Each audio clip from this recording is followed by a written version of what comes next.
Coming to you live from Rublin Studio in Brooklyn, New York. The hot new internet talk show, Know Yourself, where we inform you, inspire you, and encourage you to know yourself.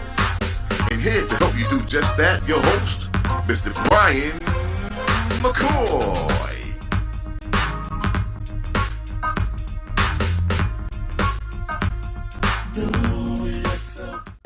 Welcome back, people. My next guest is one of the nation's top drummers, Mr. Gerald Haywood himself. What's up, man? What up, man? What's going on? Good, man. Chill, man. Thank you for coming on the show, man. No problem. Listen, tell me, when did you actually start drumming?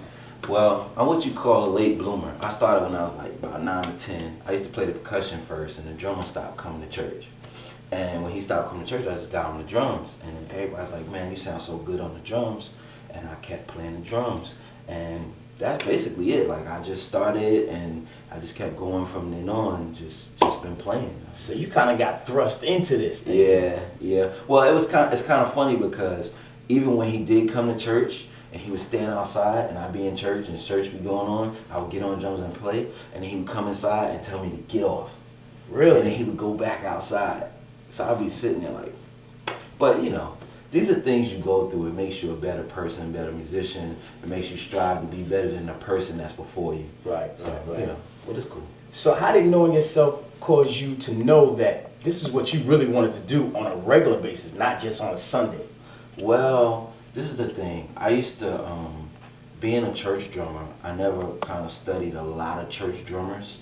I would listen to jazz music, and then I was seeing, you know, the magazines like Modern Drummer and all these different drum magazines, and I would see these drummers on there, and I'm like, dang, like, what is it that they do to get in this magazine? Right. So I just kept striving and kept, you know, researching and seeing what it was, and all those jazz drummers getting paid to play on those records and different things. Well, what happened was, you know, I used to play for Bishop Walker's choir, and Aaron Hall used to be in that choir. And when Aaron Hall moved on to sing R&B music, he let the people hear past his first record, which is I'll Make It. Right. So, the Teddy Riley, who was the producer and the guy that started the group and was going to hire Aaron, was like, yo, who's them two guys playing the drums? And he was like, nah, that's my little cousin Gerald. That's just one person playing. He's like, nah, it can't be one person. So to make a long story short, I went and I auditioned. Like, he wanted to hear me play. And I played for him and everything, and he was amazed, and it was like, yo, why don't you come on the road or whatever? And I was like, man, I'm not playing this music. This is like elementary compared to what we play in church. So I don't want to play for y'all. I'm good. And, you know, it didn't happen then. So some years passed, and then I came back, and I wound up being a drum tech, which is just a dude to set up the drums for a guy instead of being a drummer, because I didn't know how to play the drum machines. Then I learned how to play the drum machines one day, and I became a professional drummer. I didn't know. I got $650 my first check I got per week, and then it went from $650 to $1250, so on and so forth. And that's how I became a professional drummer. So you went from playing from Aaron Hall Right. to now, as I've known you, you play for Mary J. Blige, you've played for Michael Jackson, you've played for some Beyonce, Yeah. You're now playing for Chris Brown. Yeah. I mean, you're playing and you have played for some of the top R&B artists out here. I mean, how is it, how is it playing for these guys? Well, I look at it like this. It's just like the man that's going to McDonald's. You know what I mean? It's just a job. You know what I mean? I'm rooted and grounded in my church. I love God. You know what I mean? I have the Holy Ghost. I'm very in tune with what my spirituality is.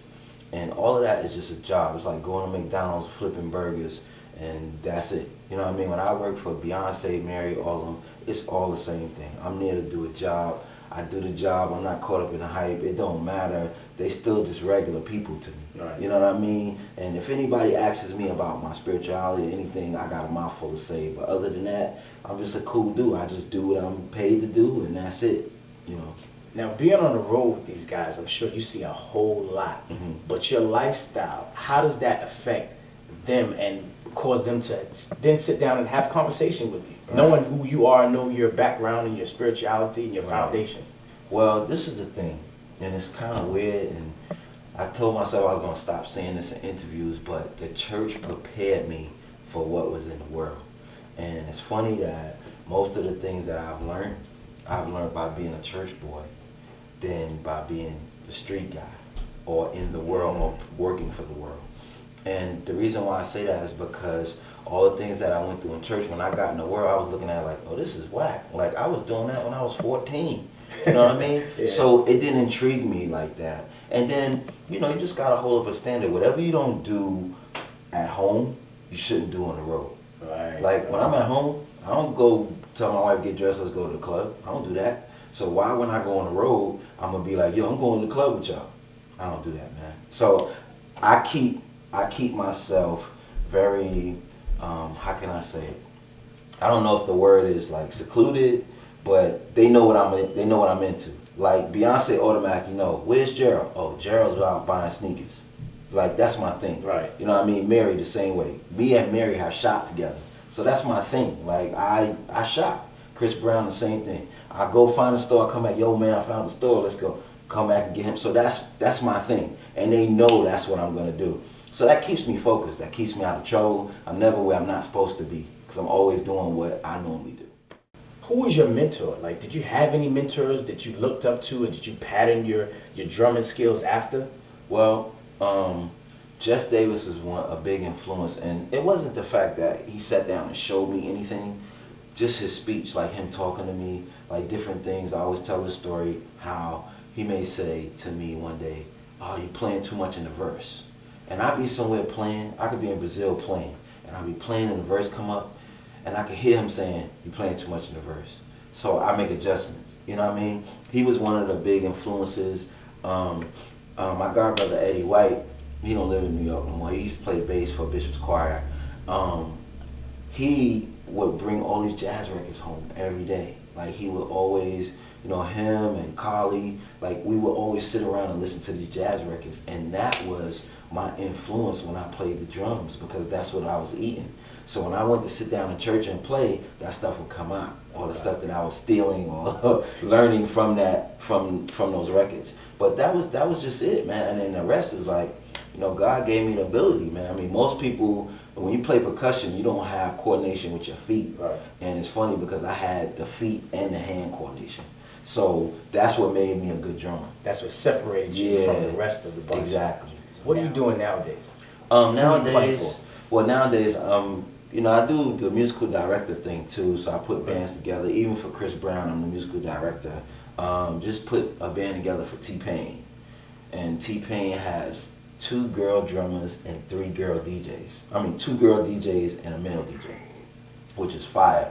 So I've been doing like some of that stuff, you know, overseeing certain projects, putting bands together, and still playing drums, Chris Brown for different people, you know. So I've been blessed still to keep going. You know, I've been in this business over 20 years. I started when I was 17 professionally, and you know, I'm getting old. So, As we all are. Yeah, I just had a birthday. So, but it's good though. As long as I don't look old, I don't care. So. Hey, dressing the way you are, you don't look old. Right. So thanks a lot for being on the show, No problem, man. Listen, Good. look at this man up online. He's nation's best. Nation's best. Check him out. We'll be right back with our next guest.